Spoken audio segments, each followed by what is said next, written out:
Pathanamthitta KSRTC സ്റ്റാൻഡിൽ നിന്നും രാവിലെ 5:30 ബസ്സിൽ ഗവിയിലേക്ക് ഒരു യാത്ര.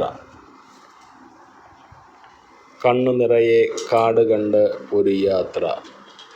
മനോഹരമായ അനുഭവം ആസ്വദിക്കുവാൻ 100 കിലോമീറ്റർ കാടിനുള്ളിലൂടെ 4 മണിക്കൂർ ടൈമെടുത്ത് വിസ്മയിപ്പിക്കുന്ന ഈ യാത്ര പെരിയാർ ടൈഗർ റിസർവിനുള്ളിലൂടെയുള്ളതാണ് എന്നുള്ളതാണ്.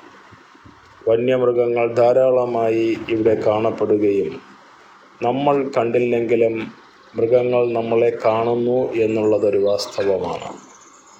ആനയും പുലിയും കാട്ടുപോത്തും എന്തും പ്രതീക്ഷിക്കാവുന്ന ഈ യാത്ര ചിലപ്പോൾ കാണാം, ചിലപ്പോൾ കാണുകയുമില്ല.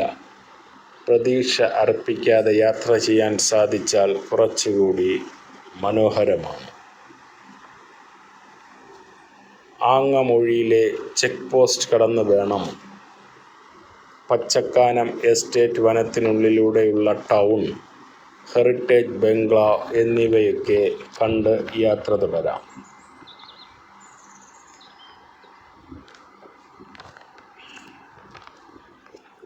ആദ്യം ചെന്നെത്തുക മൂഴിയാർ ഡാം. പെൻസ്റ്റോക്ക് പൈപ്പ് വഴി ശബരിഗിരി ഇലക്ട്രിക് പ്രോജക്റ്റിലേക്ക് വെള്ളം കൊണ്ടുപോകുന്ന പൈപ്പ് ലൈനൊക്കെ ഇവിടെ കാണാം.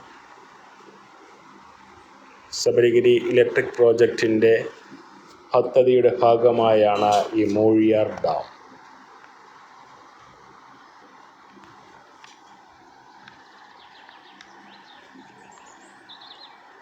ആങ്ങമൂഴി ചെക്ക് പോസ്റ്റിൽ നിന്ന് 80 കിലോമീറ്റർ യാത്ര ചെയ്ത് വേണം ഗവിയിലേക്കെത്താൻ.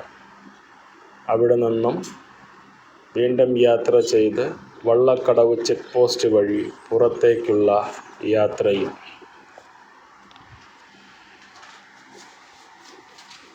അടുത്തതായി വരുന്നത് കക്കി ഡാമാണ്.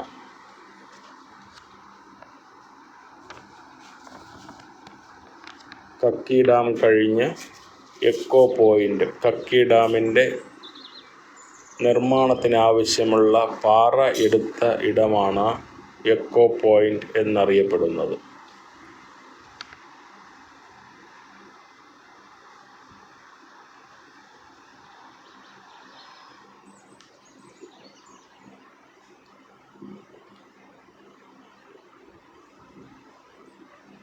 ഇടുങ്ങിയ വഴികളിലൂടെയുള്ള യാത്രയിൽ വീതിയുള്ള ഒരു ഭാഗത്ത് ബസ് ഒതുക്കി അവിടെ കുറച്ചു നേരം ഹാൾട്ട് ചെയ്യുമ്പോൾ വള്ളക്കടവ് ചെക്ക് പോസ്റ്റ് കഴിഞ്ഞ് മറ്റൊരു വാഹനം ഇതുവഴി പാസ് ചെയ്ത് പോയതിന് ശേഷം മാത്രം നമ്മുടെ വാഹനം വീണ്ടും മുന്നേക്ക് യാത്ര തിരിക്കും.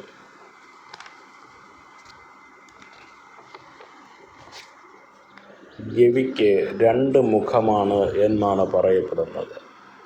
വേനൽക്കാലത്തുള്ള ഒരു മുഖമല്ല, മഴക്കാലത്ത് മറ്റൊരു മുഖമാണ്. മഴക്കാല യാത്രയാണ് എല്ലാവരും ഇഷ്ടപ്പെടുന്നത്. ഈ സമയത്ത് കോടമഞ്ഞായിരിക്കും വാഹനത്തിൻ്റെ മുന്നിലും. വനനിബിഡമായ ഇവിടെയും മൊത്തം കോടമഞ്ഞ് കൊണ്ട് മൂടപ്പെട്ടിരിക്കും.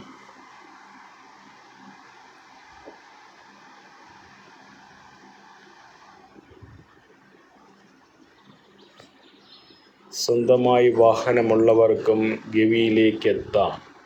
ഓൺലൈനായി പാസ് രജിസ്റ്റർ ചെയ്ത് വേണം ആങ്ങമൂഴി ചെക്ക് പോസ്റ്റിൽ നിന്നും ഈ പാസ് ലഭ്യമാക്കേണ്ടതുണ്ട്.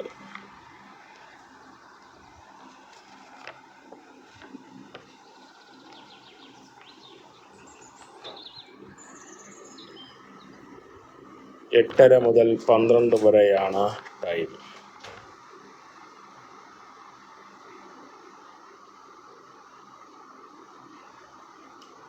കക്കി ഡാമിൻ്റെ ജലസംഭരണി വളരെ വലുതും ആഴമേറിയതുമാണ്.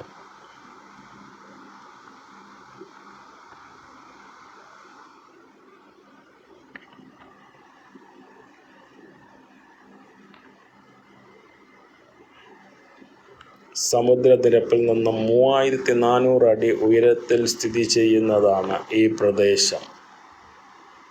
ഇവിടുത്തെ ചൂട് 10 ഡിഗ്രി വരെ എത്തുന്നു എന്നുള്ളതാണ് വാസ്തവം. പുൽമേടുകളിൽ മേയുന്ന കാട്ടുപോത്തുകളെയൊക്കെ ചിലപ്പോൾ ഇവിടെ കാണാം. നമുക്കങ്ങനെ ഒരു ഭാഗ്യം ലഭിച്ചു.